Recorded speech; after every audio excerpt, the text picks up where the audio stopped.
Jam hampir lewat tengah malam di bawah gedung pencakar langit Sudirman, suara mesin pendingin meraung dan dari balik pintu besi ruang beku, bau busuk merobek udara. Bau itu bukan daging sapi impor, bukan ikan basi. Itu bau kematian. Ketika pintu baja dibuka, kabut es menyembur dan di antara karung daging beku, sesuatu menonjol keluar. Sebuah kaki manusia membeku, kuku ungu, jari-jari mencengkeram kaku seolah masih berteriak. Tetesan merah gelap merembes ke lantai, menandai jalur sunyi menuju kebenaran yang lebih mengerikan. Di restoran paling mewah kota ini, orang-orang bukan hanya makan daging mahal. Mereka mungkin telah menyantap manusia tanpa pernah tahu. Assalamualaikum warahmatullahi wabarakatuh. Mari kita bersama-sama meluangkan sedikit waktu untuk membaca doa dan komentar nomor 1 kepada Baginda Rasulullah Muhammad Shallallahu Alaihi Wasallam. Semoga dengan berselawat hati kita menjadi lebih tenang dan hidup kita penuh keberkahan. Udara Malang Jakarta pada akhir Agustus terasa lebih kering dari biasanya. Lalu lintas di Bundaran HI sudah mereda. Lampu-lampu gedung pencakar langit memantul di permukaan aspal basah setelah hujan sore. Tetapi di lantai 12 sebuah gedung perkantoran yang sebagian disulap menjadi restoran mewah bernama Tirtayasa. Malam itu justru dimulai dengan sebuah panggilan telepon yang akan mengubah segalanya. Pukul 10.17, operator di posko Polsek Metro Tanah Abang menerima suara gemetar dari seorang laki-laki muda. Saya cuma anak magang dapur. Bau busuk keluar dari ruang beku, Pak. Bau itu bukan bau makanan. Saya dengar tetesan seperti darah menetes. Tolong cepat datang. Lalu sambungan terputus. Laporan itu segera diteruskan. Inspektur 1, Ibtu, Fajri Kurniawan, penyidik muda tapi dikenal tenang, memimpin tim kecil menuju lokasi. Bersamanya ada 2 anggota Satuan Reserse Kriminal, Satreskrim, 2 brigade mobil, Brimob, bersenjata, dan seorang dokter forensik dokter Rina Puspita. Mereka naik lift ke lantai 12. Dari luar restoran Tirtayasa terlihat sempurna. Lampu kristal berkilau, meja makan berlapis linen putih. Aroma rempah dan anggur memenuhi udara. Para tamu masih menikmati hidangan malam mereka. Tidak ada tanda bahaya. Namun ketika tim diarahkan ke lorong belakang menuju ruang penyimpanan bawah tanah, dunia seakan berubah. Semakin menuruni tangga, udara menjadi lembab. Bau logam bercampur amis menusuk hidung. Masker semua, perintah Fajri singkat. Di ujung lorong berdiri sebuah pintu besi abu-abu dengan panel digital. Dari celah bawah pintu, cairan berwarna merah gelap sudah mengering membentuk garis tak beraturan di lantai keramik putih. Fajri mengangkat alis. Siapa yang bisa buka? Manajer restoran Bagus Santosa dipanggil turun. Wajahnya pucat, keringat mengalir deras dengan tangan bergetar. Ia mengetikkan kode. Ini gudang daging impor, Pak.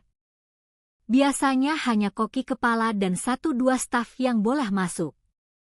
Belum selesai ia bicara, pintu berderit terbuka. Seketika kabut putih dari udara beku menyapu wajah semua orang. Salah satu anggota muda Satreskrim muntah di tempat menahan mual karena bau busuk bercampur dingin menusuk. Fajri menyalakan senter menyapu ke dalam. Tumpukan karton berlabel Australian Beef tersusun rapi. Tetapi di pojok sebuah kantong plastik hitam robek memperlihatkan sesuatu yang membuat semua orang membeku. Sebuah kaki manusia membiru, kaku, kuku ungu, bulu halus masih terlihat jelas. Tidak ada suara selama beberapa detik, hanya dengusan mesin pendingin. Lalu dokter. Rina maju, menelan ludah dan berbisik, itu bukan model anatomi. Itu nyata. Ia mengulurkan tangan bersarung karet, meraba perlahan, dingin menusuk. Ia menatap Fajri, mengangguk pelan. Fajri menghela napas berat kemudian memberi perintah, segera pasang garis polisi, kunci semua akses keluar. Tidak seorang pun boleh meninggalkan gedung tanpa izin. Para petugas bergerak cepat. Pita kuning melintang di lorong. Karyawan restoran panik dipaksa berkumpul di ruang tunggu. Bagus Santosa hampir pingsan berulang kali bergumam, "Saya tidak tahu. Saya tidak tahu apa-apa." "Dokter." Rina dengan hati-hati menarik kantong plastik dari tumpukan. Di dalamnya tidak hanya ada kaki, tetapi juga potongan kain hitam dan beberapa helai rambut panjang berwarna coklat gelap. Ia menaruhnya di baki baja lalu berkata lirih, "Perempuan, kemungkinan besar." Sementara itu, Fajri meminta daftar orang yang memiliki akses ke ruang beku. Bagus membuka sistem komputer keamanan. Hanya 5 orang yang memiliki izin masuk, semuanya staf dapur senior. Tetapi rekaman log 3 hari terakhir menunjukkan hanya 2 orang yang benar-benar menggunakan kartu akses. Chef Bayu Prakasa, koki kepala yang terkenal disiplin, dan seorang pekerja magang bernama Rizky Saputra yang ternyata adalah orang yang menelepon polisi tadi. Fajri langsung memberi instruksi untuk menjemput 2 nama itu. Sekitar tengah malam, Rizky Saputra duduk di ruang interogasi. Wajahnya pucat, bahu merunduk. "Saya tidak tahu apa-apa, Pak," ucapnya terbata. "Saya cuma cium bau busuk. Saya takut. Saya pikir daging impor busuk. Lalu saya lihat ada cairan merah keluar. Saya tidak berani buka. Makanya saya telepon polisi." Fajri menatapnya lama. Rekaman CCTV membenarkan. Rizky tidak pernah masuk ruang beku lebih dari 2 menit dan jarang sekali sendirian. Tetapi nama lain, Chef Bayu, menunjukkan hal berbeda. Pukul 2 dini hari kemarin, tercatat berada di ruang beku selama lebih dari 8 menit. Sendirian. Saat diperiksa, Chef Bayu Prakasa hadir dengan sikap dingin. Tubuh tinggi kurus, wajah keras dengan mata tajam. "Ya, saya masuk ruang beku," jawabnya datar. "Saya memeriksa stok daging. Itu tugas saya." 8 menit, tanya Fajri. "Apa yang begitu lama?" Menata ulang, mengecek suhu. "Saya perfeksionis, Pak. Semua harus rapi." Nada suaranya datar tanpa emosi. Tetapi Fajri memperhatikan sepatunya. Sepatu khusus dapur dengan noda merah kecoklatan di sela sol. "Itu apa?" Fajri menunjuk. Bayu hanya menatap lalu tersenyum tipis. Saus kadang menetes ke lantai. "Anda tahu dapur bukan tempat bersih seperti ruang operasi." Namun di benak Fajri, kata-kata itu justru menyalakan kecurigaan. Dapur memang tidak steril, tetapi noda itu terlihat berbeda, pekat, lengket. "Pukul 1 dini hari, dokter." Rina menyelesaikan pemeriksaan awal pada potongan kaki. Ini perempuan muda, sekitar 20–35 tahun. Luka potong sangat rapi. Dilakukan dengan alat tajam seperti pisau daging, bukan kecelakaan. Dan ia berhenti sejenak menatap tim. Ada memar di telapak kaki. Artinya potongan dilakukan ketika korban masih hidup atau baru saja meninggal. Ini pembunuhan. Hening menyelimuti ruangan. Detik itu juga kasus resmi berubah dari penemuan mayat menjadi dugaan pembunuhan berencana. Fajri berdiri tegak menatap timnya. Mulai sekarang setiap detik berharga. Kita tidak hanya menghadapi kasus kematian. Kita mungkin sedang berhadapan dengan seseorang yang menganggap manusia sebagai bahan makanan.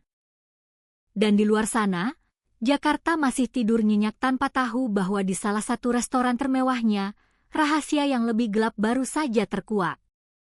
Suasana kantor Polsek Metro Tanah Abang menjelang subuh terasa seperti ruang perang.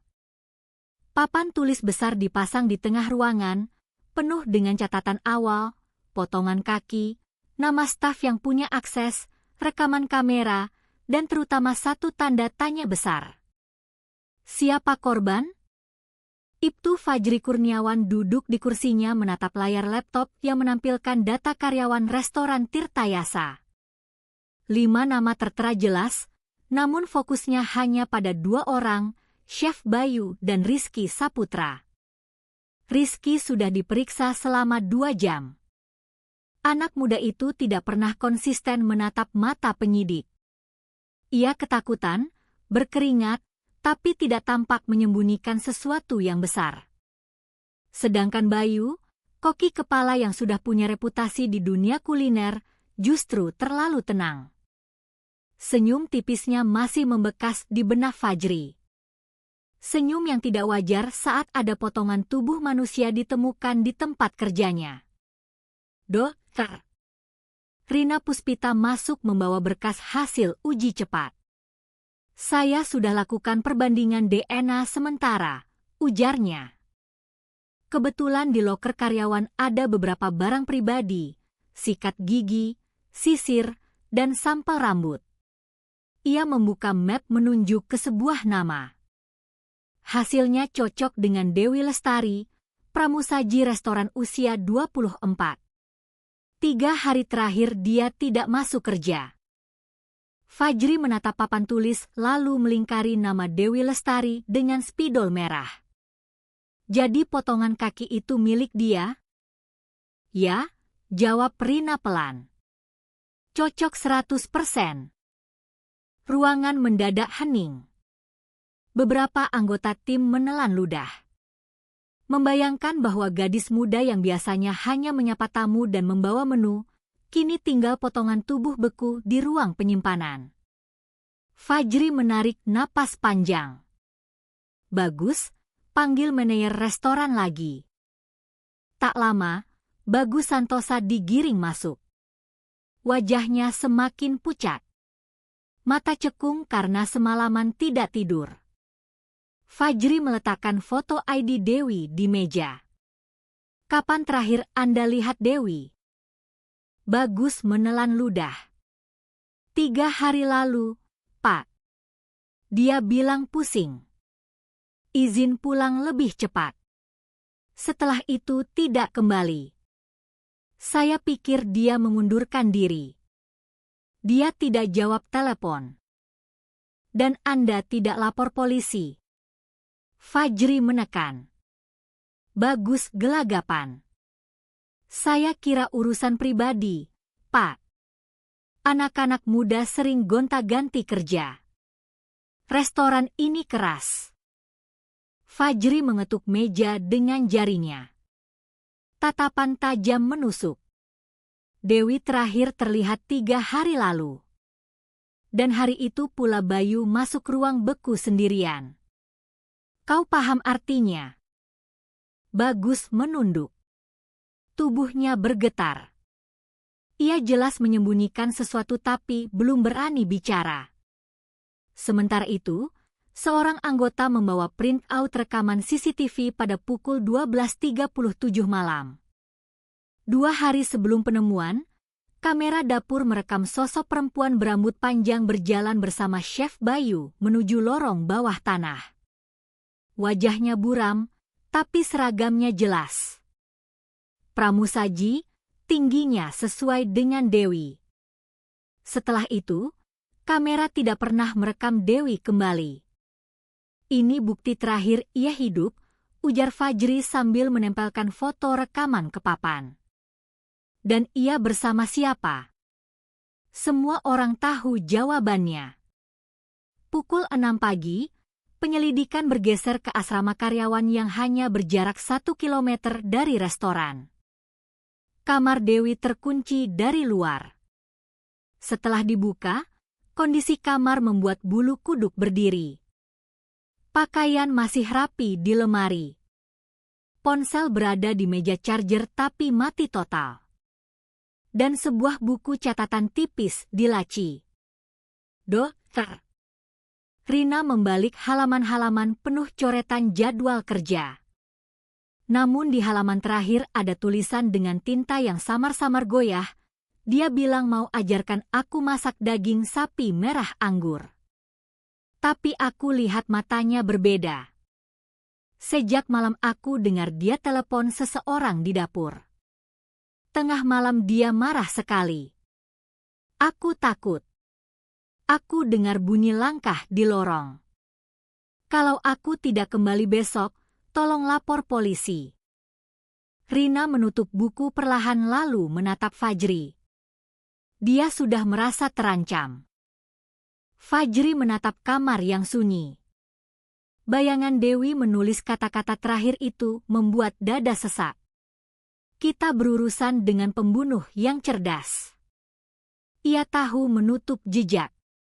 Dan kemungkinan besar ini bukan korban pertama. Sore hari tim melakukan penggeledahan di apartemen pribadi Chef Bayu Prakasa di daerah Menteng. Pintu dibuka paksa. Apartemen tampak rapi, terlalu rapi. Tidak ada noda darah, tidak ada tanda perlawanan. Namun di bawah ranjang, petugas menemukan tas olahraga hitam. Di dalamnya, sebilah pisau daging besar, kapak pemotong tulang, dan sarung tangan karet dengan noda merah kecoklatan. Dokter. Rina mengangkat sarung tangan itu dengan pinset. Ini darah kering, katanya singkat. Barang-barang itu segera dimasukkan ke kantong barang bukti. Fajri berdiri di tengah ruangan, memandang sekeliling. Apartemen ini bagaikan panggung, bersih, teratur. Seakan pemiliknya ingin menipu mata siapapun yang masuk, tapi senjata di bawah ranjang bercerita lain. Bawa semua ke lab, perintahnya. Malamnya hasil pemeriksaan forensik kembali mengguncang. Potongan kaki Dewi menunjukkan bekas potong sangat rapi. Seperti dilakukan oleh seorang yang terbiasa memotong daging. Ada juga tanda ikatan di pergelangan kaki. Membuktikan korban tidak bisa melawan saat dipotong. Lebih mengejutkan, saat pemeriksaan lebih lanjut ruang beku, tim menemukan 5 kotak daging impor dengan berat yang tidak sesuai label. Ketika dibuka, di dalamnya ada kantong plastik berisi jaringan manusia lain. Potongan hati, paru-paru, dan potongan otot. Ini bukan sekadar pembunuhan, ujar Rina dengan wajah menegang. Ini pola sistematis. Fajri menatap bukti-bukti itu lalu berkata lirih, Bayu tidak hanya menyimpan mayat, ia memperlakukan tubuh manusia seperti bahan dapur, seperti resep masakan. Sementara itu, penyelidikan mulai menggali kehidupan pribadi Dewi. Dari ponselnya yang berhasil direstorasi sebagian ditemukan pesan kepada mantan pacarnya, Rudi Hartono. Pesan 3 minggu lalu berbunyi, kalau aku tiba-tiba hilang, orang pertama yang harus kamu curigai adalah Chef Bayu. Dia punya rahasia di dapur. Aku akan cari tahu. Kalau aku tidak kabar, lapor polisi. Rudi dipanggil untuk memberi keterangan. Wajahnya penuh amarah bercampur penyesalan. Dia sempat kirim foto kabur. Kelihatan daging aneh, warnanya bukan seperti daging sapi. Saya kira bercanda. Kalau saja saya lapor lebih cepat. Suaranya pecah. Fajri mencatat setiap kata lalu menutup buku. Ia tahu kini benang merah semakin jelas. Dewi menemukan sesuatu di dapur. Sesuatu yang tidak seharusnya ada dan itu membuatnya jadi target. Menjelang tengah malam, ruang rapat polsek kembali dipenuhi petugas. Papan tulis kini semakin padat. Korban teridentifikasi, Dewi Lestari. Tersangka utama, Chef Bayu Prakasa. Barang bukti, pisau, sarung tangan, jaringan manusia. Motif? Komisaris Polisi, Kompol Hadi Setiawan, atasan langsung Fajri, menatap tajam ke seluruh tim. Besok kita geledah restoran secara menyeluruh. Tidak ada lagi yang disembunyikan. Kalau benar ada pola, bisa jadi Dewi bukan yang pertama. Bisa ada korban lain. Kita harus siap menghadapi sesuatu yang jauh lebih mengerikan dari sekadar pembunuhan. Hening menggantung. Lalu Fajri menutup rapat dengan satu kalimat. Mulai sekarang kita tidak hanya mencari pembunuh, kita mungkin sedang membuka kotak Pandora tentang bagaimana manusia bisa menjadi bahan makanan di meja restoran mewah. Pagi berikutnya, matahari Jakarta menyinari kaca gedung-gedung tinggi di sepanjang Tamrin. Dari luar, restoran Tirtayasa tampak tenang. Papan namanya masih berkilau. Beberapa karyawan berdiri dengan wajah cemas. Tapi di dalam, puluhan polisi berseragam dan tim forensik sudah bergerak. Jalan menuju basement restoran ditutup. Pita kuning melintang di setiap pintu. Ibtu Fajri Kurniawan bersama Kompol Hadi Setiawan berdiri di depan ruang beku. Hari ini kita bongkar semua, kata Hadi.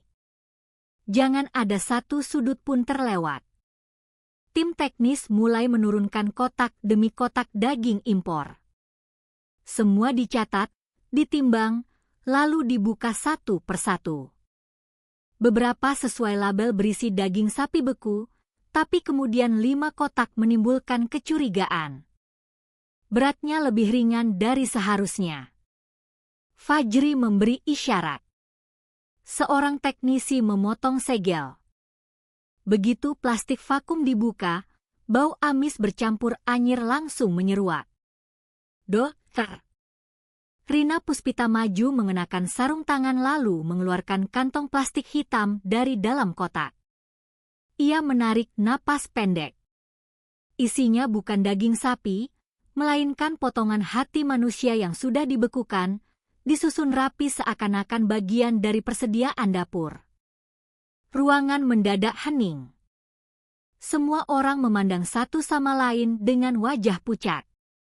Fajri berucap lirih. Ini bukan kasus tunggal. Ini sistematis. Pencarian berlanjut.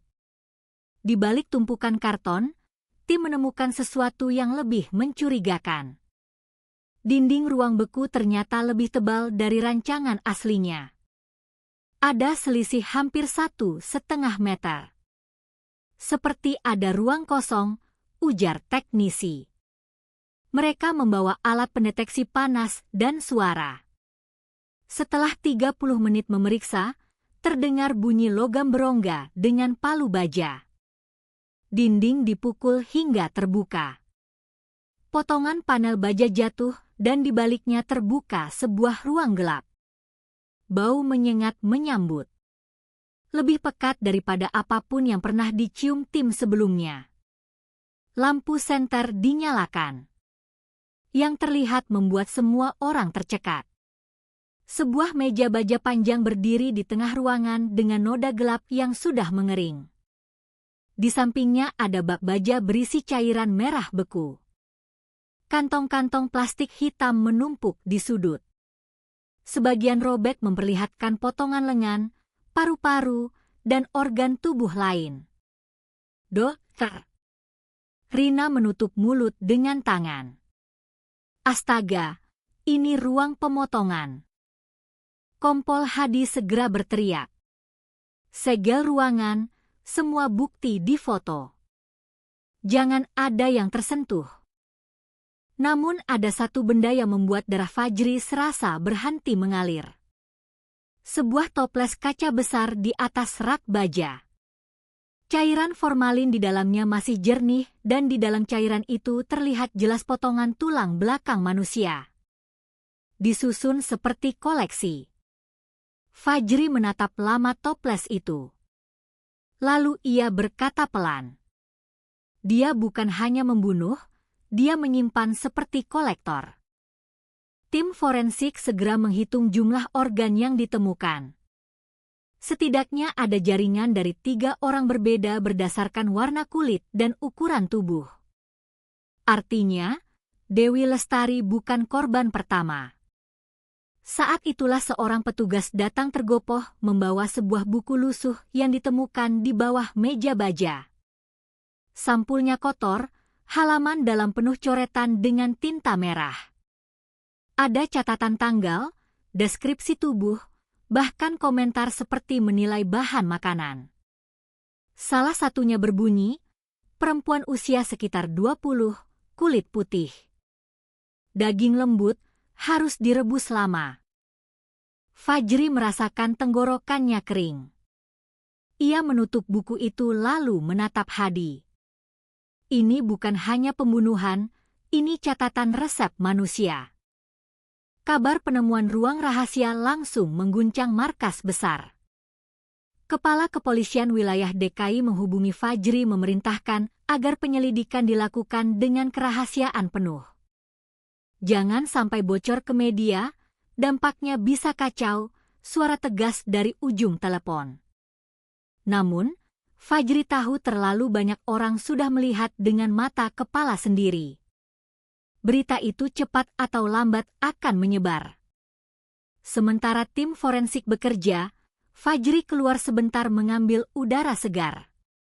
Di depan restoran, puluhan wartawan sudah berkumpul. Kamera diarahkan ke pintu. Polisi sibuk menahan mereka, tidak memberi keterangan apapun. Dari kejauhan, Fajri melihat wajah cemas beberapa keluarga karyawan yang mendengar kabar. Dalam hati, ia tahu satu hal. Kasus ini baru saja berubah dari pembunuhan misterius menjadi mimpi buruk nasional. Malamnya, hasil pemeriksaan DNA awal dari jaringan tambahan keluar. Satu potongan paru-paru cocok dengan seorang pemuda bernama Bima Saputro, mantan pekerja magang dapur yang dikabarkan berhenti 4 bulan lalu. Tetapi catatan polisi menunjukkan keluarganya melapor hilang sejak itu. Fajri memukul meja rapat dengan keras. Bima tidak berhenti. Dia korban. Dokter. Rina menambahkan, ada kemungkinan korban lebih banyak. Organ yang kita temukan tidak cukup hanya untuk 2 orang. Kompol Hadi menatap tim dengan wajah kelam. Kalau benar ada lebih banyak korban, berarti selama ini restoran ini sudah menjadi tempat jagal. Dan pertanyaannya, berapa banyak tamu yang sudah makan menu itu tanpa sadar? Kalimat itu membuat semua orang terdiam. Di luar jendela, Jakarta masih terang benderang dengan lampu kota. Tapi bagi tim penyidik, malam itu berubah menjadi kegelapan tanpa dasar. Mereka baru saja membuka sebuah pintu menuju rahasia paling busuk yang pernah ada di balik dunia kuliner mewah. Keesokan harinya, meski polisi berusaha menutup rapat-rapat, kabar tentang penemuan potongan tubuh manusia di restoran Tirtayasa mulai menyebar di kalangan wartawan. Media online kecil menulis artikel samar. Diduga ada kasus kriminal di dapur restoran ternama Jakarta Pusat. Judul itu langsung viral di media sosial. Di ruang rapat Polsek Metro Tanah Abang, suasana mendidih. Kompol Hadi Setiawan meletakkan koran pagi di meja. Kita sudah dilarang membocorkan informasi. Tapi sekarang berita sudah keluar. Tinggal tunggu waktu sampai publik tahu detailnya. Ibtu Fajri Kurniawan menunduk. Wajahnya tegang. Ia sadar semakin lama kasus ini disembunyikan, semakin besar potensi kepanikan. Tetapi ada hal yang lebih mengerikan. Ancaman dari pihak yang tidak ingin kebenaran ini terkuak. Dokter. Rina Puspita masuk membawa bukti baru dari ruang rahasia yang ditemukan kemarin. Kami sudah analisis buku catatan yang tersimpan di ruang beku, ujarnya. Ia menaruh bundel fotokopi di meja.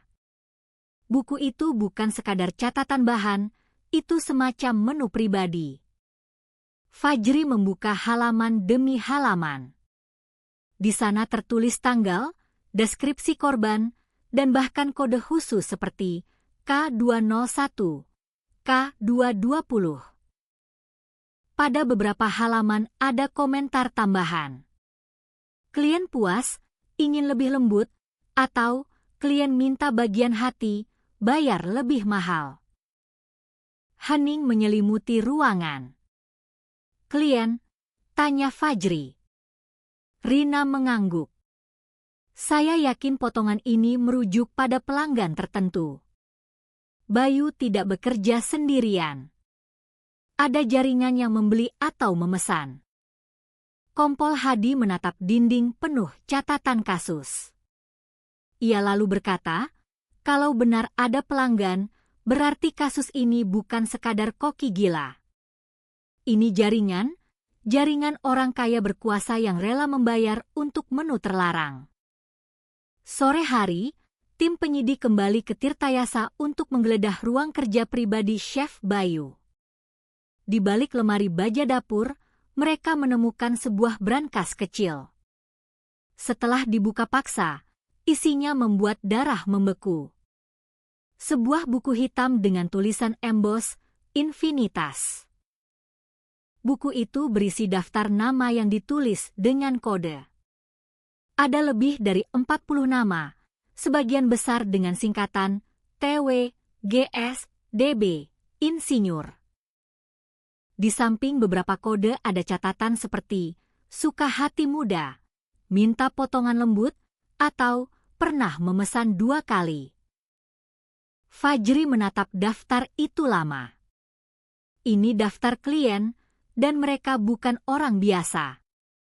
Salah satu kode langsung menarik perhatian. W. Setelah ditelusuri, huruf itu cocok dengan inisial seorang pengacara terkenal di Jakarta, Teguh Wicaksono, yang pernah menangani kasus besar korupsi. Kalau nama ini benar, ujar Fajri pelan, maka lingkaran yang terlibat jauh lebih kuat daripada yang kita kira. Malam itu, tim memutuskan memanggil Teguh secara diam-diam. Namun, panggilan itu tidak pernah sampai. Beberapa jam setelah rencana diputuskan, telepon Kompol Hadi berdering. Suara dari atasan di Polda berkata singkat, hentikan semua penyebutan nama. Fokus hanya pada tersangka Koki. Jangan libatkan pihak luar. Ruangan sunyi. Semua orang saling menatap. Itu berarti sudah ada tekanan dari atas. Kalau kita berhenti di sini, kata Fajri dengan suara rendah, mereka akan terus melakukannya. Akan ada korban berikutnya. Kompol Hadi mengetuk meja keras-keras. Aku tahu, tapi kalian juga tahu. Lawan kita bukan penjahat jalanan. Ini orang-orang yang bisa membeli diamnya media, bahkan diamnya polisi. Di tengah perdebatan, seorang anggota datang membawa laporan baru. Pak, kami menemukan rekaman CCTV lama. Malam sebelum Dewi hilang, terlihat Bayu masuk ruang beku dengan seseorang. Seorang pria tinggi memakai jas, wajahnya tertutup masker. Ia tidak terekam di kamera lain, seolah langsung keluar lewat pintu darurat. Fajri menyipitkan mata. Itu pasti salah satu klien. Mereka memutar ulang rekaman. Sosok itu tidak bicara, hanya menunjuk sesuatu lalu mengangguk sebelum keluar. Bayu sendiri tetap di dalam hampir 10 menit. Ini bukti klien ikut mengatur, ujar Fajri. Dokter. Rina yang sedari tadi diam akhirnya bersuara. Kalau mereka bisa membawa orang luar masuk dapur, berarti ada pintu rahasia lain. Kita belum menemukan semuanya. Sementara itu, di luar gedung tekanan publik semakin besar. Media arus utama mulai menurunkan berita investigasi. Tirtayasa, restoran mewah dengan rahasia gelap. Foto pita polisi di depan restoran terpampang di halaman pertama. Di media sosial, tagar Tirtayasa horor menjadi trending. Namun di balik hiruk-pikuk itu ada hal yang lebih mengerikan. Malam itu, 2 anggota tim penyidik tiba-tiba mendapat surat pemindahan mendadak. Satu dipindahkan ke pos jauh di Kalimantan, satu lagi ke kantor administrasi di Sumatera. Keputusan itu datang dari pusat tanpa alasan jelas. Fajri marah besar. Ini cara mereka membungkam kita. Satu persatu kita akan disingkirkan. Kompol Hadi menatap Fajri dalam-dalam. Kalau begitu kita buat tim kecil. Hanya orang yang benar-benar bisa dipercaya. Semua bukti harus kita duplikat. Satu salinan disimpan di server internal. Satu lagi dikirim langsung ke Mabes. Kita tidak bisa bergantung hanya pada satu jalur. Fajri mengangguk. Ia tahu betul semakin mereka menggali semakin besar pula risiko yang mengancam. Tapi mundur bukan pilihan. Malam itu sebelum meninggalkan kantor, Fajri berdiri lama di depan papan kasus. Foto Dewi Lestari menatap dari kertas identitasnya seolah meminta keadilan. Di sampingnya, foto Bima Saputro, pemuda magang yang tak pernah pulang ke keluarganya. Fajri mengepalkan tangan. Kalian bukan hanya korban. Kalian adalah pintu masuk menuju kebenaran. Dan kami akan buka semua, meski harus melawan orang-orang yang paling berkuasa di negeri ini. Hujan Jakarta mulai diguyur deras ketika sebuah kabar mengejutkan sampai ke ruang penyidik. Seorang pria pengantar ojek daring berlari masuk posko dengan wajah pucat. Di tangannya ada kantong plastik hitam yang ia temukan di sebuah gang sempit dekat terminal. Isinya sebuah catatan lusuh dan sebuah USB. Catatan itu ditulis terburu-buru dengan tinta merah. Saya lolos dari dapur bawah tanah Tirtayasa. Mereka masih mencari saya. Tolong selamatkan saya sebelum terlambat. Aisyah. Ibtu Fajri Kurniawan segera memerintahkan tim teknis memeriksa USB tersebut. Begitu dicolok ke komputer, layar menampilkan rekaman video berdurasi 17 menit. Suasana dalam video gelap hanya diterangi cahaya lampu neon. Kamera bergoyang seolah diambil diam-diam. Yang terlihat membuat semua orang di ruang penyidik tercekat. Beberapa orang muda terikat di kursi besi. Mulut mereka dibekap kain. Di latar terdengar suara pisau diasah. Suara logam bergesekannya membuat bulu kuduk merinding. Seseorang dengan seragam dapur berjalan mondar-mandir. Wajahnya tidak terlihat jelas. Kemudian terdengar bisikan suara perempuan lirih bergetar. Tolong jangan biarkan mereka memasak aku. Kamera bergetar lalu mati mendadak. Ruangan mendadak hening. Fajri menatap layar kosong lalu berkata dengan suara berat, berarti ada korban yang masih hidup dan seseorang berhasil keluar membawa bukti ini. Malam itu juga tim segera menelusuri lokasi catatan ditemukan. Dari keterangan warga, seorang perempuan muda terlihat berlari ketakutan beberapa malam lalu masuk ke rumah kos tua di daerah pinggiran. Ketika tim mendobrak pintu kamar kos yang terkunci, mereka menemukan seorang gadis kurus kering duduk di sudut ruangan. Rambutnya kusut, matanya merah membengkak, kulitnya pucat. Begitu melihat polisi masuk, ia menjerit, "Jangan potong aku! Jangan masak aku!" Kompol Hadi Setiawan segera menghampiri dengan suara tenang. "Tenang, Nak. Kami dari polisi. Kamu selamat sekarang." Gadis itu adalah Aisyah Rahmawati, 22 tahun, asal Jawa Barat. Ia pernah bekerja sebagai pelayan harian di Tirtayasa 3 bulan lalu tiba-tiba menghilang. Kini jelas alasannya. Di ruang aman dengan pendampingan psikiater, Aisyah perlahan bercerita.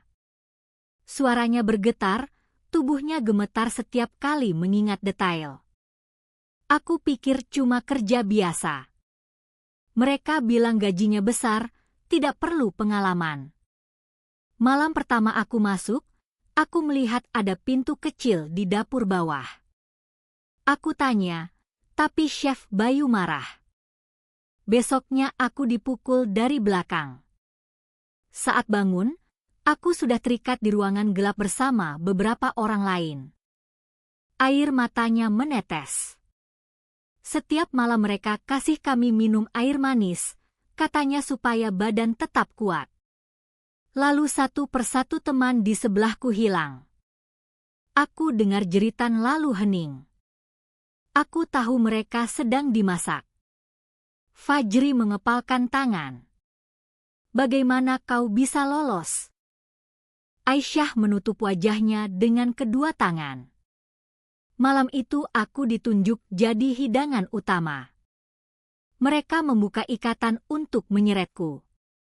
Aku pura-pura pingsan. Lalu ketika salah satu koki lengah, aku gigit tangannya dan lari. Aku sembunyi di tong sampah penuh es batu. Aku hampir mati kedinginan. Tapi setelah itu aku merangkak keluar lewat pintu belakang. Aku tidak berani lapor. Aku takut mereka mengejarku." Semua orang di ruangan menahan napas. Kisah itu lebih menyeramkan daripada apapun yang mereka bayangkan. "Dokter." Rina menatap Fajri. Kesaksiannya cocok dengan bukti video. Artinya ada ruang penampungan manusia di bawah dapur. Fajri mengangguk. Dan kalau Aisyah bisa kabur, berarti ada jalur keluar lain yang belum kita temukan.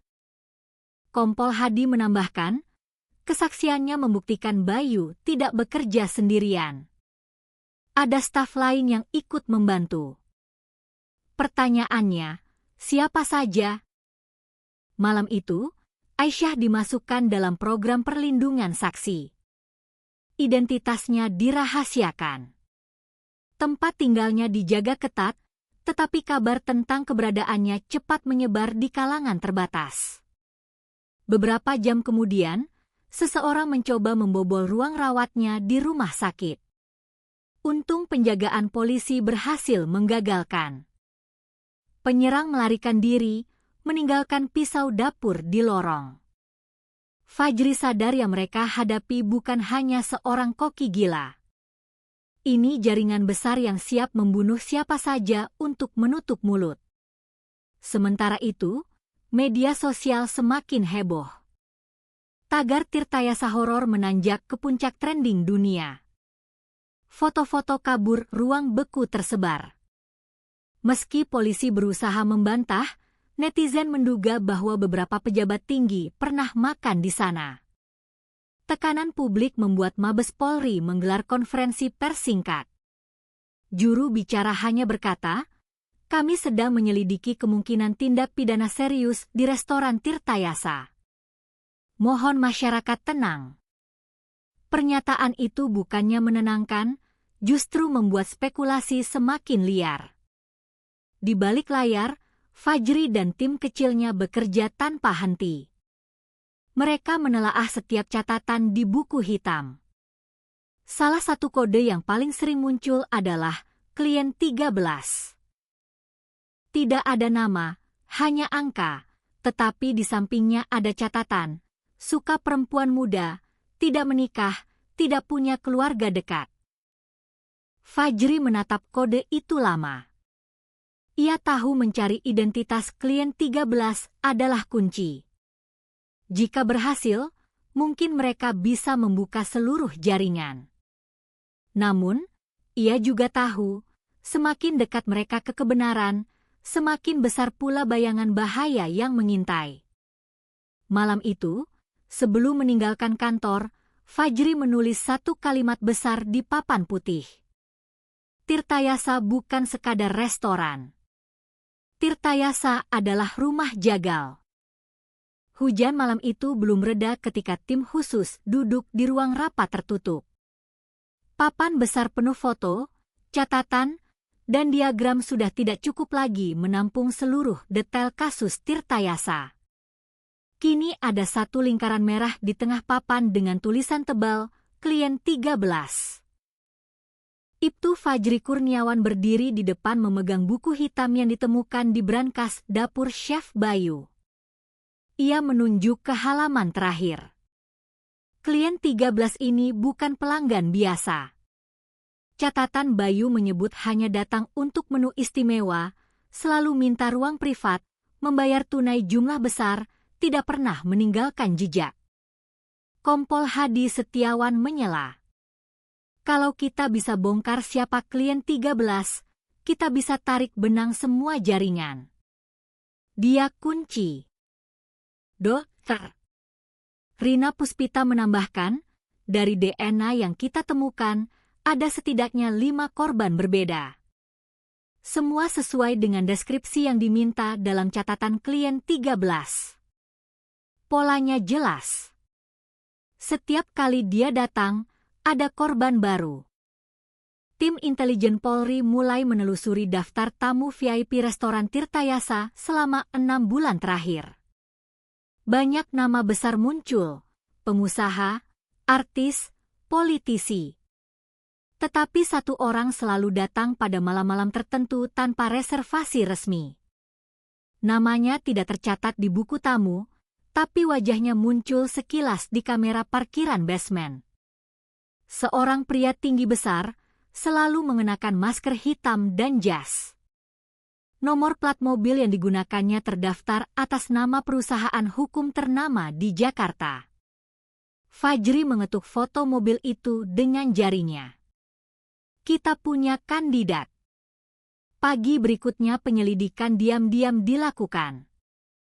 Mobil tersebut terlacak sering masuk ke gedung kantor pengacara Teguh Wicaksono.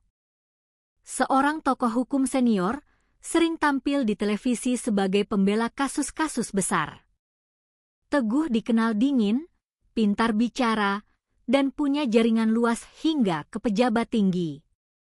Ketika nama Teguh muncul di rapat, ruangan mendadak sunyi. Fajri menatap timnya. Kalau benar dia klien 13, berarti kita berhadapan dengan orang yang tahu hukum luar dalam. Dia bisa memutarbalikkan fakta, bahkan mungkin sudah punya pelindung di dalam. Kompol Hadi menghela napas. Kita butuh bukti kuat, bukan sekadar dugaan. Kalau salah langkah, kasus ini bisa mati di meja jaksa. Untuk itu, Fajri merancang operasi pengawasan. Selama 3 malam berturut-turut, tim bayangan mengikuti Teguh. Mereka menemukan pola aneh. Setiap kali ia keluar malam dengan mobil hitamnya, tujuannya selalu ke gudang tua di daerah pinggiran Jakarta Barat. Gudang itu dulunya adalah dapur cadangan Tirtayasa yang kini ditutup. Pada malam keempat, tim memasang kamera jarak jauh. Dari rekaman terlihat Teguh turun dari mobil dengan koper hitam lalu masuk ke gudang. Tidak lama kemudian, seorang pria dengan pakaian koki keluar membawa kotak besar berlabel daging impor lalu menyerahkannya pada Teguh. Adegan itu jelas seperti transaksi. Fajri yang menyaksikan rekaman itu merasakan jantungnya berdegup keras. Itu bukan sekadar klien, itu konspirasi. Bayu kaki tangan di luar. Malam itu, tim langsung bergerak menyergap gudang. Pintu besi didobrak. Bau amis menyambut meski tempat itu tampak kosong. Di sudut ada meja kayu dengan noda merah kecoklatan, beberapa kantong plastik hitam, dan lemari pendingin kecil. Ketika dibuka, isi lemari membuat semua orang tercekat. Beberapa potongan organ manusia yang sudah dibungkus rapi siap diangkut. Namun, Teguh Wicaksono sudah tidak ada di sana. Ia sempat keluar lewat pintu belakang sebelum tim masuk. Keesokan harinya, berita mengejutkan datang. Seorang pejabat tinggi di kementerian menghubungi Polda menekan agar kasus Tirtayasa dibatasi hanya pada pelaku koki. Teguh tidak boleh disebut. Alasannya, tidak ada bukti kuat. Jangan merusak reputasi. Fajri merasakan amarah membuncah. Kalau kita biarkan, berarti kita menyerahkan kota ini pada kanibalisme berkedok fine dining. Kompol Hadi menatap Fajri lama lalu berkata pelan. Kita harus lebih pintar. Kita perang di dua medan, kriminal dan politik. Sementara itu, Aisyah Rahmawati, saksi hidup yang berhasil lolos, mulai memberikan detail baru dalam salah satu sesi konseling. Ia mengingat seorang pria berjas yang pernah masuk ruang penampungan tempat ia disekap. Dia tidak seperti koki lain. Dia hanya berdiri melihat kami seperti barang dagangan. Aku ingat matanya dingin, penuh selera aneh. Ketika Fajri menunjukkan foto Teguh Wicaksono, Aisyah langsung gemetar. Itu dia. Aku ingat betul. Kesaksian itu memperkuat dugaan. Tapi untuk menjerat seorang tokoh hukum sekelas Teguh, kesaksian saja tidak cukup. Mereka butuh jebakan. Fajri mulai menyusun rencana. Membuat operasi penyamaran. Pura-pura menjadi pemasok baru untuk memancing klien 13 melakukan transaksi langsung. Tetapi ia tahu permainan ini sangat berisiko. Teguh punya mata-mata bahkan mungkin di dalam kepolisian sendiri. Malam itu Fajri menulis di catatannya. Tirtayasa sudah membuka luka, tapi klien 13 adalah jantungnya. Kalau kita bisa bongkar dia, kita bisa bongkar semua. Tapi kalau gagal, bisa jadi kita sendiri yang jadi korban berikutnya. Hujan sudah reda. Malam Jakarta kembali padat dengan suara klakson. Tetapi di sebuah gudang tua di kawasan industri Jakarta Barat, suasana justru hening. Gudang itu terlihat sepi. Ket dinding mengelupas, pintu besinya berkarat. Namun di balik pintu, tim khusus polisi sedang mempersiapkan operasi paling berisiko dalam hidup mereka, menjebak klien 13. Ibtu Fajri Kurniawan berdiri di samping meja, menatap rencana di papan tulis portabel. Kita akan menyamar sebagai pemasok. Kita buat seolah-olah Chef Bayu masih punya jaringan distribusi. Klien 13 harus percaya ada menu baru yang siap. Kompol Hadi Setiawan mengangguk. Wajahnya tegang. Kita tidak boleh gagal. Kalau jebakan ini bocor, dia bisa menghilang selamanya. Atau lebih buruk, dia bisa berbalik melawan kita. Dokter. Rina Puspita menambahkan, jangan lupa, orang ini bukan hanya pelanggan. Dari catatan buku hitam, dia pelanggan istimewa. Dia terbiasa mengatur, bukan diatur. Kalau ada yang janggal sedikit saja, dia akan curiga. Rencana disusun matang. Malam berikutnya, seorang anggota polisi yang wajahnya belum pernah muncul di media dipilih menjadi umpan. Ia akan berperan sebagai pemasok baru yang membawa kotak berisi daging palsu, dikemas menyerupai paket impor. Di dalam kotak dipasang kamera mini dan pemancar. Sementara itu, Tim taktis bersenjata lengkap bersembunyi di sudut gudang siap bergerak kapan saja. Malam penentuan tiba. Tepat pukul 1.03. Sebuah mobil hitam berhenti di depan gudang. Lampu depannya menyala sebentar lalu mati. Dari dalam keluar seorang pria tinggi besar mengenakan jas gelap dan masker hitam. Jalannya tenang, penuh percaya diri. Dialah sosok yang diduga kuat klien 13, Teguh Wicaksono. Fajri yang memantau dari ruang kontrol mobil menahan napas. Target masuk, semua siap siaga. Pintu gudang dibuka perlahan. Agen penyamar itu menyodorkan kotak besar. Barang baru, kualitas terbaik. Chef bilang khusus untuk Anda. Suaranya dibuat datar meyakinkan. Teguh menatap kotak itu lama. Lalu ia tersenyum miring. Suara rendahnya terdengar jelas meski teredam masker. Aku sudah lama menunggu, tapi ada yang aneh. Ia melangkah lebih dekat. Matanya menyapu seisi gudang. Fajri merasakan detak jantungnya semakin cepat. Ia takut Teguh menyadari jebakan. Teguh kemudian mengetuk kotak dengan jarinya. Bau ini tidak sama. Kau pikir aku tidak bisa membedakan? Agen penyamar itu mencoba tetap tenang. Barang disegel rapat. Kalau Anda mau, kita buka di sini. Teguh tertawa kecil. Suara dingin yang membuat bulu kuduk berdiri. Kau kira aku tidak tahu Chef Bayu sudah ditahan? Kau kira aku tidak punya orang di dalam kepolisian? Kalimat itu membuat semua orang di ruang kontrol membeku. Fajri segera memberi kode lewat headset. Jangan bergerak, tunggu sinyal. Namun tiba-tiba Teguh menarik sesuatu dari dalam jasnya. Sebilah pisau lipat panjang. Kilatnya memantul dari cahaya lampu gudang. Ia menempelkan pisau itu ke leher agen penyamar. Siapa kau sebenarnya? Polisi ya? Suasana meledak dalam sekejap. Fajri berteriak, gerak sekarang.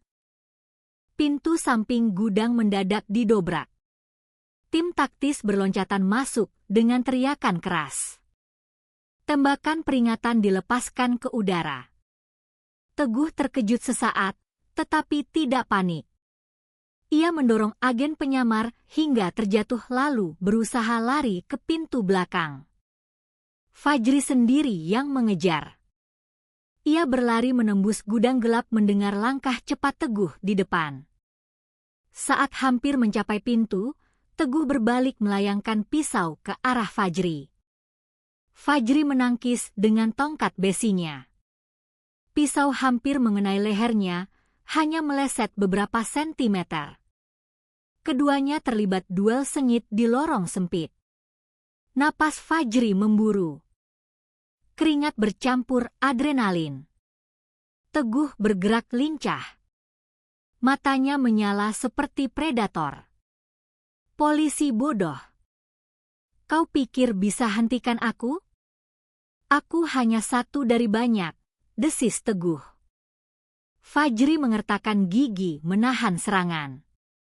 Tapi malam ini kau berhenti di sini. Dengan satu hentakan, Fajri menjatuhkan tongkatnya ke lengan Teguh membuat pisau terlepas. Dalam sekejap, tim lain menyergap, memborgol tangan sang pengacara. Namun saat dibawa keluar gudang, Teguh justru tertawa. Tawanya rendah, penuh ancaman. Kalian pikir menang? Kalian tidak tahu apa-apa. Masih banyak meja makan yang menunggu dan mereka jauh lebih lapar daripada aku. Tawa itu bergema di lorong membuat bulu kuduk semua orang berdiri. Malam itu, klien 13 akhirnya tertangkap hidup-hidup. Tetapi bagi Fajri dan timnya, kemenangan itu terasa pahit. Mereka tahu apa yang baru saja ditangkap hanyalah satu ujung dari rantai panjang. Masih ada bayangan besar di belakangnya. Sebuah jaringan yang mungkin jauh lebih berkuasa dan berbahaya. Dan di luar gedung gudang, Jakarta tetap hidup seperti biasa. Orang-orang makan malam di restoran, menyesap kopi di kafe, tertawa di mal tanpa tahu bahwa di balik hiruk-pikuk kota, sebuah perburuan gelap sedang berlangsung. Perburuan untuk menyingkap jaringan pemangsa manusia yang bersembunyi di balik topeng kemewahan. Ruang interogasi di lantai bawah Polsek Metro Tanah Abang malam itu dingin dan sepi. Lampu neon putih menyinari meja besi, 2 kursi berhadapan, dan borgol baja yang mengikat pergelangan tangan Teguh Wicaksono. Meski ditangkap dalam operasi jebakan, ia tetap duduk tegak, tenang. Seolah berada di ruang sidang tempat ia biasa menguasai lawan dengan kata-kata. Ibtu Fajri Kurniawan duduk di hadapannya. Di samping Fajri, Kompol Hadi Setiawan mengamati dengan saksama. Mikrofon kecil menyala merekam setiap suara. Nama lengkap.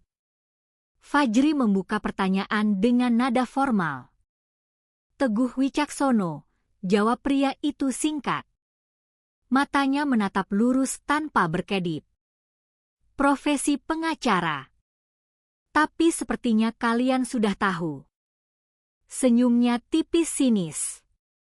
Fajri meletakkan beberapa foto di meja. Potongan organ dari ruang beku Tirtayasa, buku catatan hitam dengan kode nama, dan rekaman CCTV gudang tempat ia ditangkap. Anda tercatat di sini. Anda menerima paket dari jaringan Bayu Prakasa. Anda hadir di restoran pada malam-malam tertentu dan saksi hidup mengenali Anda. Apa Anda menyangkal? Teguh menatap foto-foto itu sebentar. Lalu tertawa kecil. Saksi hidup Aisyah? Ya, anak itu setengah gila.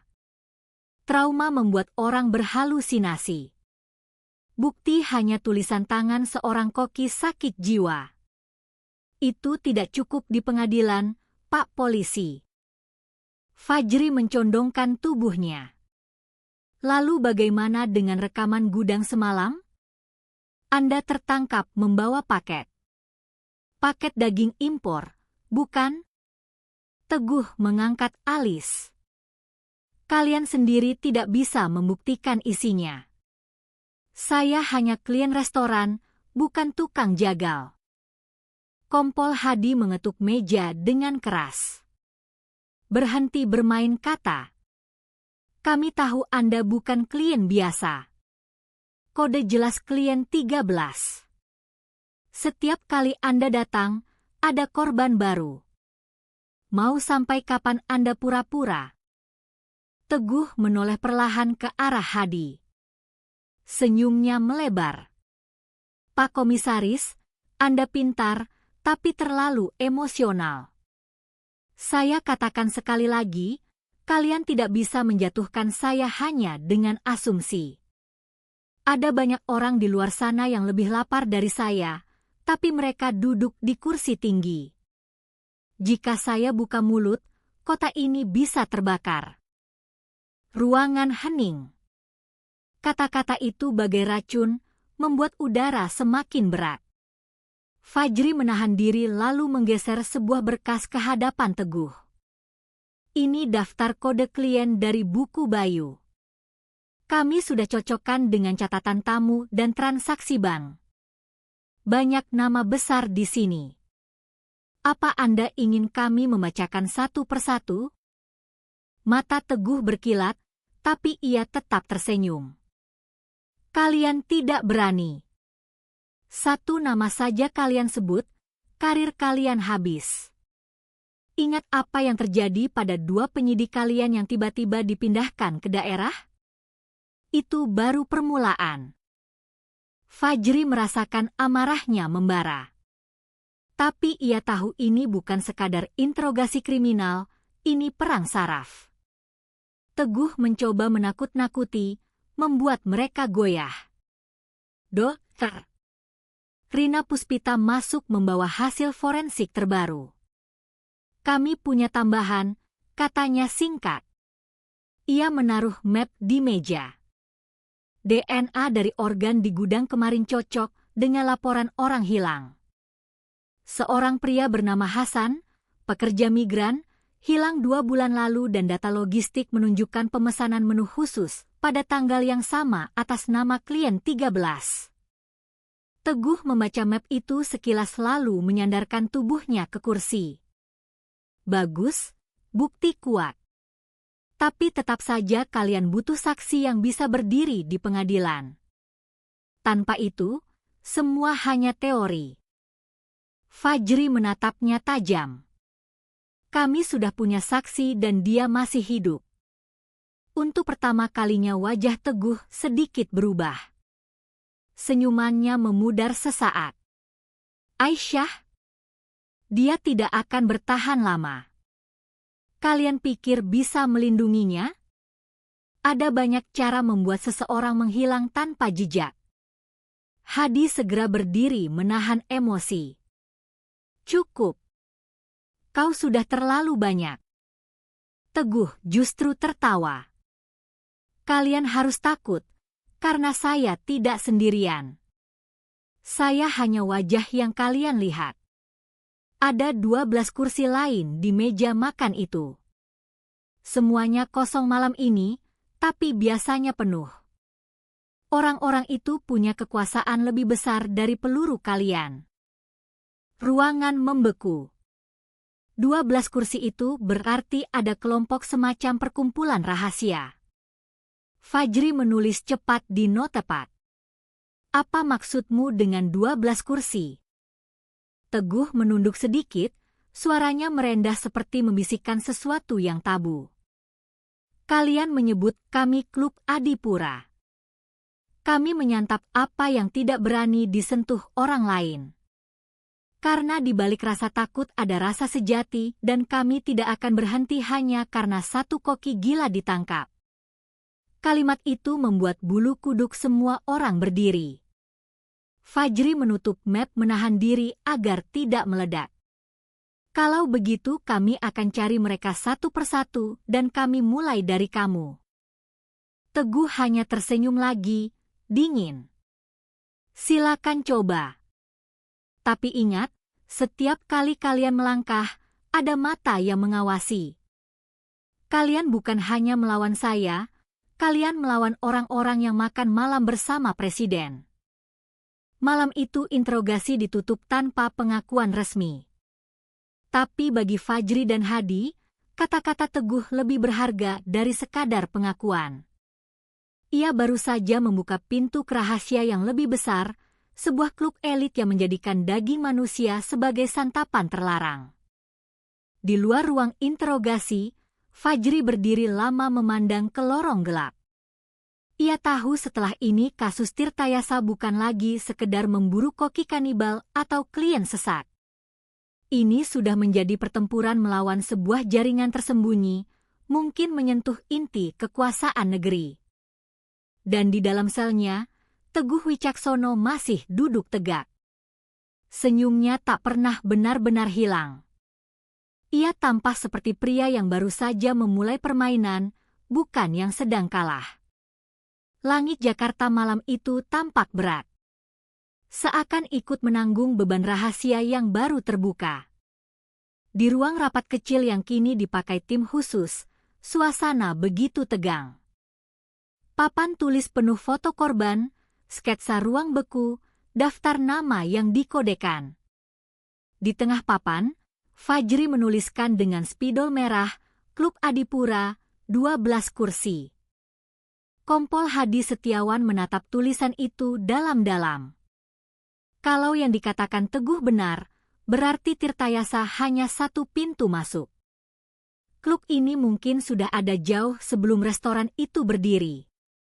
Dokter. Rina Puspita menambahkan dengan suara berat. Dari pola DNA korban terlihat mereka memilih sasaran yang rentan.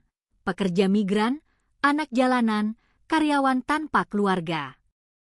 Itu bukan kebetulan, itu strategi. Mereka butuh korban yang tidak akan dicari. Fajri mengepalkan tangan. Dan setiap korban itu bukan hanya bahan masakan, tapi juga pesan. Klub ini ingin menunjukkan bahwa mereka bisa melakukan apa saja, bahkan menghapus eksistensi manusia, lalu menyajikannya sebagai santapan. Tim Intel mulai bergerak menelusuri nama-nama kode dari buku hitam Bayu. Dengan bantuan data bank dan catatan perjalanan, mereka menemukan pola aneh. Setiap bulan ada transaksi tunai besar di sebuah villa mewah di Puncak, Bogor. Villa itu terdaftar atas nama perusahaan properti, tapi tidak pernah tercatat menyewakan ruangan. Kemungkinan besar itu tempat mereka berkumpul, ujar seorang Intel muda. Fajri menatap peta di meja. Kalau benar, maka di sana mungkin ada bukti, rekaman, daftar anggota, atau bahkan dapur kedua. Namun sebelum rencana operasi diputuskan, sebuah kabar buruk datang. Salah satu teknisi ITIM khusus ditemukan tak sadarkan diri di apartemennya. Komputernya hancur. Hard disk server cadangan crash. Dokter menyatakan ia dibius dengan gas. Kompol Hadi menggebrak meja. Ada pengkhianat di dalam. Kita sudah diawasi sejak lama. Fajri mengangguk pelan. Wajahnya kaku. Teguh sudah bilang mereka punya mata di mana-mana. Itu terbukti sekarang. Untuk mengamankan informasi, Fajri memutuskan membuat jalur komunikasi terpisah. Semua data disalin ke perangkat offline, disembunyikan di lokasi rahasia. Hanya 3 orang yang tahu, Fajri, Hadi, dan Rina. Sementara itu, saksi hidup Aisyah Rahmawati mulai menunjukkan gejala parah. Ia menjerit tiap malam, memimpikan suara pisau diasah dan bau darah beku. Dalam salah satu sesi, ia tiba-tiba berkata, "Aku dengar mereka sebut angka 13. Tapi ada 12 kursi, jadi siapa yang kursi ke-13?" Ucapan itu membuat ruangan sunyi. Apakah ada sosok lain, pemimpin bayangan yang tidak pernah duduk di meja tapi mengatur semuanya? Penyelidikan semakin berat ketika tekanan politik meningkat. Sebuah surat resmi datang dari atas memerintahkan kasus Tirtayasa dihentikan sementara sampai ada arahan lebih lanjut. Alasan resminya, menghindari kepanikan publik. Fajri meremas surat itu hingga kusut. Mereka benar-benar ingin kita tutup mulut. Kompol Hadi menatap anak buahnya. Kita punya 2 pilihan. Patuh dan berhenti, atau terus maju meski melawan arus. Semua orang diam. Lalu Fajri berbicara pelan tapi tegas. Kalau kita berhenti sekarang, semua korban sia-sia.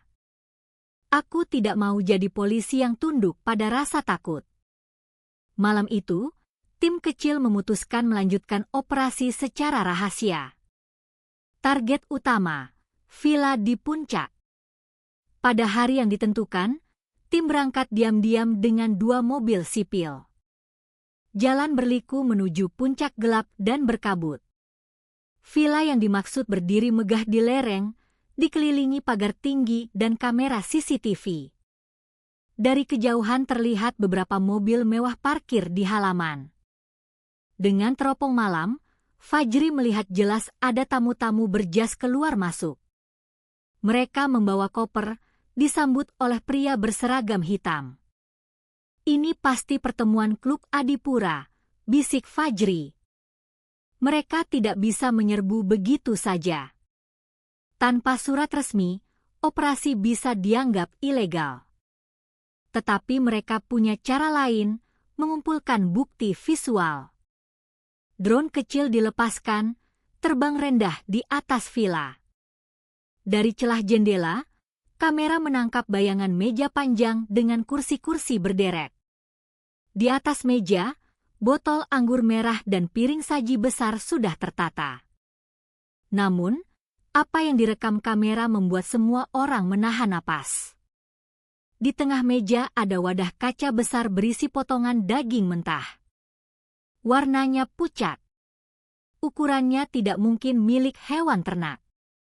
Dokter. Rina menutup mulutnya, berbisik. Itu pasti daging manusia.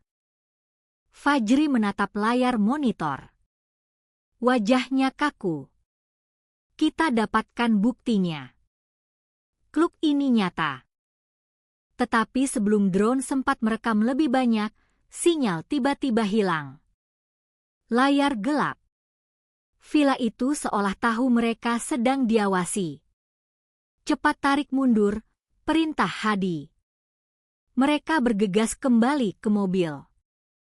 Saat melaju menuruni jalan, 2 SUV hitam tiba-tiba muncul dari belakang. Lampu sorotnya menyilaukan. Mobil-mobil itu mengejar. Nyaris menabrak. Kejar-kejaran di jalan berliku berlangsung menegangkan. Fajri memegang setir erat-erat, memacu mobil hingga ban berdecit di tikungan. Salah satu SUV menyalip, mencoba memotong pegangan. Fajri membanting setir, menabrak sisi SUV hingga terlempar ke semak. Mobil tim mereka berhasil lolos. Tapi satu hal jelas, klub Adipura tahu mereka sedang diburu. Di Jakarta, malam itu berakhir dengan kelelahan dan ketakutan. Tetapi bagi Fajri, semuanya baru saja dimulai. Klub itu bukan sekadar jaringan kecil. Mereka adalah lingkaran orang-orang berkuasa yang bersedia membunuh demi melindungi rahasia. Dan di papan tulis kantor, tulisan besar itu kini terasa semakin berat. Klub Adipura, 12 kursi. Malam Jakarta sepi, tapi di markas kecil tim khusus suasana mendidih. Semua bukti sudah ada. Rekaman Villa Puncak, kesaksian Aisyah, catatan hitam Bayu, dan interogasi Teguh Wicaksono. Tapi satu hal masih mengganjal. Siapa pemimpin sesungguhnya dari klub Adipura? Ibtu Fajri Kurniawan menatap papan putih penuh coretan. Di tengah lingkaran besar 12 kursi, ia menambahkan tanda tanya besar. Teguh hanya perantara. Kita harus temukan siapa yang duduk di kursi ke-13. Dialah dalang semuanya. Kompol Hadi Setiawan menghela napas berat. Kalau benar ada kursi ke-13, mungkin dia tidak pernah terlihat. Dia bisa jadi pejabat, bisa jadi pengusaha, bahkan mungkin orang yang seharusnya melindungi negara ini. Mereka tidak punya banyak waktu. Sinyal terakhir dari drone menunjukkan pertemuan besar akan terjadi lagi dalam 3 hari. Jika tidak segera diungkap, mungkin akan ada korban baru. Tim memutuskan operasi terakhir, menyusup ke Villa Puncak tanpa surat resmi, tanpa dukungan pusat. Hanya mereka bertiga, Fajri, Hadi, dan dokter Rina, yang berani mengambil risiko. Malam operasi tiba, kabut pekat menyelimuti jalan menuju villa. Mereka bergerak diam-diam melalui hutan pinus di belakang gedung. Dari celah jendela, mereka melihat jelas meja panjang dengan 12 kursi terisi penuh. Pria-pria berjas mahal, wanita bergaun mewah, semua wajah berpengaruh. Di ujung meja berdiri seorang pelayan membuka penutup saji perak. Aroma tajam darah memenuhi udara, tapi yang membuat mereka tercekat adalah kursi kosong di tengah meja. Kursi itu berbeda, lebih besar. Dihiasi ukiran emas. Dia yang ke-13, bisik Fajri. Mendadak pintu villa terbuka. Seorang pria tua masuk dengan langkah mantap. Semua tamu berdiri menyambut. Wajahnya membuat jantung Fajri hampir berhenti. itu adalah mantan pejabat tinggi negara, kini dikenal sebagai salah satu pengusaha paling berkuasa di Jakarta. Dia. Hadi berbisik, wajahnya pucat. Dialah pemimpin sebenarnya. Pria itu duduk di kursi emas, mengangkat gelas anggur lalu berkata dengan suara berat, "Saudara-saudaraku, malam ini kita rayakan keabadian. Karena yang makan daging manusia tidak akan pernah takut pada manusia lain." Semua tamu bersorak, gelas beradu. Fajri menyalakan kamera kecil di balik bajunya. Semua terekam. Inilah bukti yang mereka cari. Tapi tiba-tiba seorang penjaga menoleh ke arah jendela. Alarm berbunyi. Ketahuan. Mundur sekarang. Hadi berteriak. Mereka berlari menembus hutan. Suara tembakan memburu dari belakang. Peluru menghantam batang pohon. Tanah berhamburan. Fajri hampir terjatuh. Tapi Rina menarik lengannya. Mereka berhasil mencapai mobil. Melarikan diri secepat mungkin menuruni jalan. Di dalam mobil, napas terengah-engah. Fajri menggenggam erat kamera. Kita punya bukti. Meski mati, kebenaran ini sudah terekam. 3 hari kemudian, rekaman itu bocor ke internasional. Video memperlihatkan meja perjamuan, wajah-wajah elit, dan pria di kursi emas. Dunia terguncang. Media menyebutnya skandal Tirtayasa, Klub Adipura, jamuan darah orang kaya di Jakarta. Ribuan orang turun ke jalan menuntut keadilan. Pemerintah dipaksa bertindak. Beberapa pejabat ditangkap, perusahaan besar diperiksa dan nama Teguh Wicaksono resmi diseret ke pengadilan. Namun, pria di kursi emas menghilang. Ada rumor ia melarikan diri ke luar negeri dengan identitas palsu. Di akhir sidang, saksi terakhir yang berdiri adalah Aisyah Rahmawati. Dengan suara bergetar, ia berkata, "Saya bukan hanya korban. Saya saksi bahwa manusia bisa lebih buas dari binatang." Mereka memanggilnya seni. Padahal itu neraka. Sidang hening. Kata-kata Aisyah menjadi paku terakhir yang menutup peti kebusukan Klub Adipura. Malam itu, setelah semuanya reda, Fajri berdiri di balkon markas menatap lampu kota yang berkelip. Kompol Hadi menghampiri. Kita menang, tapi rasanya pahit. Fajri mengangguk. Karena keadilan tidak mengembalikan nyawa yang hilang, tapi setidaknya kita menghentikan mereka. Dokter. Rina menambahkan, dan kita belajar satu hal.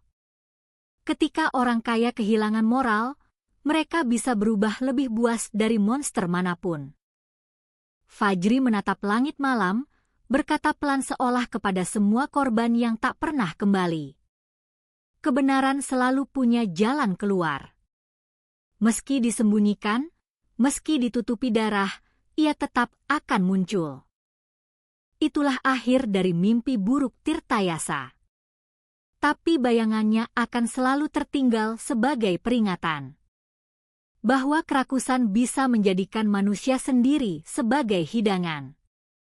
Pesan moral yang ditinggalkan, jangan pernah biarkan keserakahan dan kekuasaan menghapus nurani. Karena ketika manusia memakan manusia lain, bukan tubuh yang binasa terlebih dahulu, melainkan kemanusiaan itu sendiri.